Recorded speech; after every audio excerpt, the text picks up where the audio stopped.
Hola, qué bueno que estés ahí. ¿Cómo va tu día? ¿Estás pudiendo disfrutar, tomar conciencia de las misericordias que se renovaron hoy una vez más sobre nuestra vida? Qué hermoso es recordar esto cada día, ¿no? Nuestro corazón tendiente eh, o nuestro ánimo a funcionar acorde a las circunstancias, a cómo nos están yendo las cosas. Esta palabra nos ayuda a enfocarnos y nos dice, este es el día que hizo el Señor, para que nos alegremos y nos gocemos en Él. Nuestro día, nuestro buen día no depende de las circunstancias, claro que no. Es el día que hizo el Señor y es un día que está en el propósito de Dios, y el Señor nos dice que Él tiene planes para nuestra vida, y todos sus planes de todos los días son planes de bien. Bendita que sea su palabra. Hoy tenemos para meditar en un pasaje maravilloso. Es en la primera carta del apóstol Juan, en el capítulo 1 y en el verso 9, que dice, muchos lo van a poder recitar de memoria: si confesamos nuestros pecados, Él es fiel y justo para perdonarnos nuestros pecados y limpiarnos de toda maldad. El que escribe es Juan. Vamos al contexto porque es muy rico este versículo para abordarlo en un ratito. Pero bueno, escribe Juan, es el discípulo más joven, aquel a quien conocemos como el que Jesús amaba, aquel a quien el Señor le encomendó el cuidado de su madre antes de ser crucificado. Pero los años han pasado, ya no es joven, es un anciano y está desterrado en una isla desolada, padeciendo a causa del Evangelio. Y él escribe, y este pasaje tiene como objetivo, su énfasis principal es destacar la figura de Jesús como Salvador, ayudarnos a reconocernos pecadores y la centralidad de la obra de Jesús en la cruz a nuestro favor. Es que el primer paso para que la obra de Jesús se haga efectiva en la vida de una persona es el reconocimiento de su condición pecaminosa y la necesidad personal de un Salvador. Jesús se refería a este tema cuando dijo, los sanos no tienen necesidad de médico. Y él se refería a esta tendencia natural de la carne a resistirnos a reconocer nuestras faltas, a admitir nuestro pecado. Esto lo podemos ver tan claramente en los niños, ¿no? Cuando son sorprendidos en una falta, que ellos están conscientes de su falta, pero van a hacer cualquier cosa para negar su responsabilidad. Y ahí aparece el clásico yo no fui. Este yo no fui que nos acompaña desde el huerto de Adán, el que nació como consecuencia de la transgresión, de la caída. Fíjense que esto es lo que le pasó a Adán y Eva en el huerto. De repente, luego de haber pecado, ellos escuchan que Dios ha llegado al huerto, como todos los días, como todas las tardes, y se esconden, y el Señor les pregunta, ¿dónde estás? Y Adán les dice, oí tu voz en el huerto y tuve miedo. Y después dice, porque estaba desnudo. Ahí hay dos emociones que emergen para quedarse para siempre en la vida de los hombres. Dos emociones negativas que son la vergüenza y el miedo.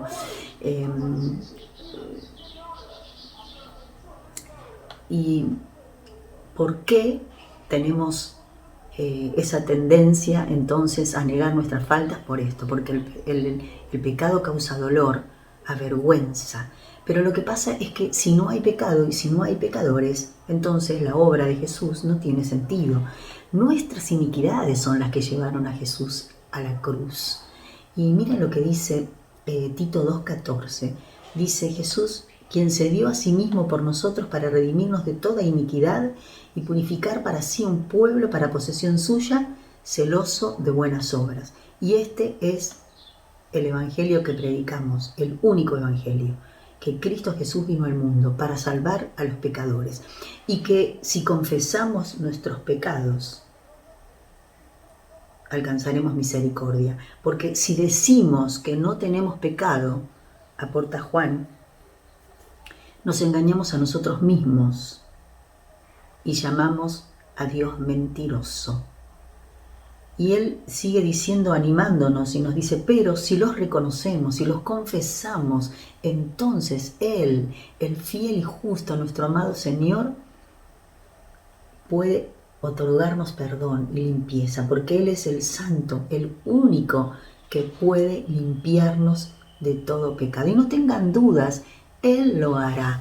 Esta promesa de limpieza de pecados se viene repitiendo desde los tiempos antiguos. ¿Recuerdan el profeta Isaías cuando hablaba de los pecados? Como si fuesen rojos como el carmesí, serán emblanquecidos como la nieve, y si fueran rojos como la grana. Usaba elementos conocidos por el pueblo allí. Vendrán a ser como blanca lana. Y en Proverbios 28:3, miren, leemos, el que encubre sus transgresiones no prosperará, pero el que las confiesa y las abandona obtendrá misericordia. En lugar de encubrir nuestro pecado, somos llamados a confesarlos y a creer en esta promesa. Si confesamos nuestros pecados, Él es fiel y justo para perdonarnos nuestros pecados y limpiarnos de toda maldad. Muchas veces nosotros usamos este pasaje para aplicarlo a otros, especialmente a quienes no conocen al Señor. Muchos tal vez lo hemos usado para compartir el mensaje de dar testimonio de la obra del Señor a nuestro favor. Pero resulta que toda palabra es inspirada por Dios, toda palabra inspirada por Dios es útil para enseñarnos, para redarguir de pecado, para enseñarnos, instruirnos en justicia, dice la palabra de Dios.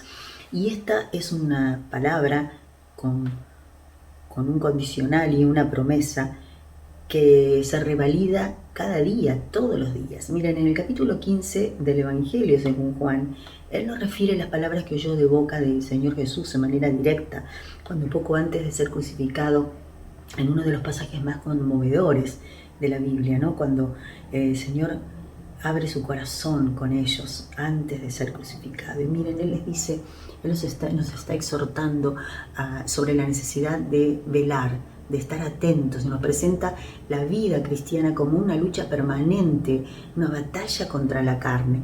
Dice, ya ustedes están limpios por la palabra que les he hablado. Y a renglón seguido los insta, permanezcan en mí, y yo en ustedes. Como el pámpano no puede llevar fruto por sí mismo si no permanece en la vid, así tampoco ustedes si no permanecen en mí. Debido a que Dios es santo, el pecado nos separa de la comunión con el Padre. No podemos tener comunión con Dios a causa de nuestro pecado. Y como acabamos de leer, separados de Él, como el pámpano que es cortado de la vid, nada somos. Como lo anunciaba el profeta Isaías, miren en el capítulo 59, verso 2, dice, sus iniquidades han venido a ser una separación entre ustedes y su Dios, y sus pecados han hecho ocultar de ustedes su rostro, de modo que Él no los oye. Así de grave es el pecado. El pecado constituye una barrera que impide nuestra comunión con Dios, y es la causa en los creyentes de la desidia, de la amargura, el resentimiento y la pérdida de gozo cuando no elegimos cotidianamente permanecer en Cristo. Es por esto que necesitamos confesar nuestros pecados, estar a cuenta. Solo cuando confesamos nuestros pecados somos limpiados y nuestra comunión con el Señor es restaurada. Hermanos, permanecer en Cristo, permanecer en su amor, permanecer en Jesús requiere mantenernos permanentemente confesos. Y en los versículos siguientes de su carta, Juan insiste con su exhortación y les dice así: les escribo esto para que no pequen, pero si alguno hubiere pecado, abogado tenemos en Jesús. Él es la expiación por nuestros pecados, y no solo los nuestros, sino también por los de todo el mundo. Bendita su palabra. Ninguna condenación hay para los que están en Cristo Jesús, a Pablo. Y ahora bien, ¿te preguntaste alguna vez por qué Juan usa esta manera de expresarse y dice, si alguno hubiere pecado? Como si estuviera diciendo, si por casualidad, Si eventualmente alguno de ustedes pecare, o tal vez quiso decir, bueno, si los débiles y los menos espirituales pecaran, de ninguna manera, por supuesto que no. Si bien es evidente que a pesar de que hayamos entregado nuestra vida al Señor y que el Espíritu Santo mora en nosotros, a causa de que estamos en la carne, pecamos, es solo cuando tomamos conciencia de ello, cuando reconocemos nuestro pecado y nos confesamos que alcanzamos misericordia. Se trata de un acto de constricción de espíritu, de una vida en permanente dependencia del Señor, de exponernos permanentemente a su luz, a la luz que ilumina todo, porque Él es nuestro sol de justicia, nuestra luz, y la palabra que es lámpara a nuestro pie. Solamente exponernos a la obra maravillosa del Espíritu Santo nos permite ser convencidos de pecado, para que podamos entonces confesarnos y ser limpiados. Miren, en el Evangelio de Juan hay el relato de una escena conmovedora, que es una síntesis perfecta de lo que significa el pecado y la necesidad del creyente de estar a cuenta. Es en el capítulo 13 del Evangelio de Juan y nos refiere el momento en que poco antes de ser entregado, Jesús lava los pies de los discípulos. Podemos leerlo después, no podemos hacerlo ahora. Pero casi todos conocemos el momento en que Pedro, el impetuoso, dice: de ninguna manera, a mí no me lavas. Y me parece ver al Señor Jesús mirándolo a los ojos, ¿no? Con esa ternura, como miramos a veces a los hijos, diciéndole: si no te lavare, no tendrás parte conmigo. Bueno, entonces ahí tenemos a Pedro, ¿no? Que dice: bueno, entonces bañame. Es que este lavamiento, además de ser una elección de humildad poderosa, es también una evidencia clara, contundente, de que Jesús no tiene relación alguna con aquel que no está limpio, que no ha sido limpiado por su sangre. Nuestros pies espirituales, por decirlo de alguna manera, ¿no? Se ensucian cotidianamente con el polvo del camino, en el andar diario de nuestra vida, y necesitamos ser limpiados. Ahora, acabamos de leer sobre la obra del Espíritu Santo, cómo habremos de ser convencidos de pecado para poder estar a cuenta. Todo el cielo tenemos a favor, abogado tenemos en Jesús, como leímos, y también ese poder del Espíritu Santo que obra en nosotros y opera y nos convence de pecado. Miren, Juan nos refiere a la palabra del Señor poco antes de enfrentar la cruz. Él les dice: yo les digo la verdad, les conviene que me vaya, porque si no me voy el Consolador no vendrá, pero si me voy se los voy a enviar, y cuando Él venga convencerá al mundo de pecado, de justicia y de juicio. Otra vez es Dios en el saque, es el Espíritu Santo el que convence de pecado, el que ilumina y nos permite vernos pecadores. Es por medio de la oración constante, de la meditación cotidiana en la palabra, que somos enseñados, exhortados, animados para mantenernos confesos.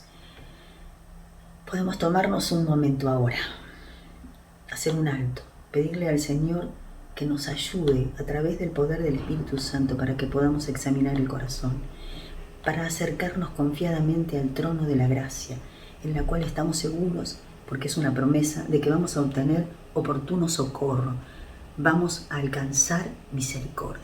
Bendita sea la sangre de Jesús y bendito sea el fiel y justo, aquel que se entregó a sí mismo por nosotros. Que nuestra mente sea renovada, que nuestro corazón sea confortado hoy y que el alivio de saber esta herramienta de la confesión que tenemos a la mano ponga un cántico nuevo en nuestros labios, para que podamos así, desde esta condición humilde delante del Señor, ser portadores de las buenas noticias, y de esta buena noticia en particular, que Jesús vino al mundo para salvar a los pecadores, y que si confesamos nuestros pecados, Él, Jesús, es fiel y justo para perdonarnos nuestros pecados y limpiarnos de toda maldad. Un privilegio y un gozo compartir hoy con vos. Que tengas un bendecido día.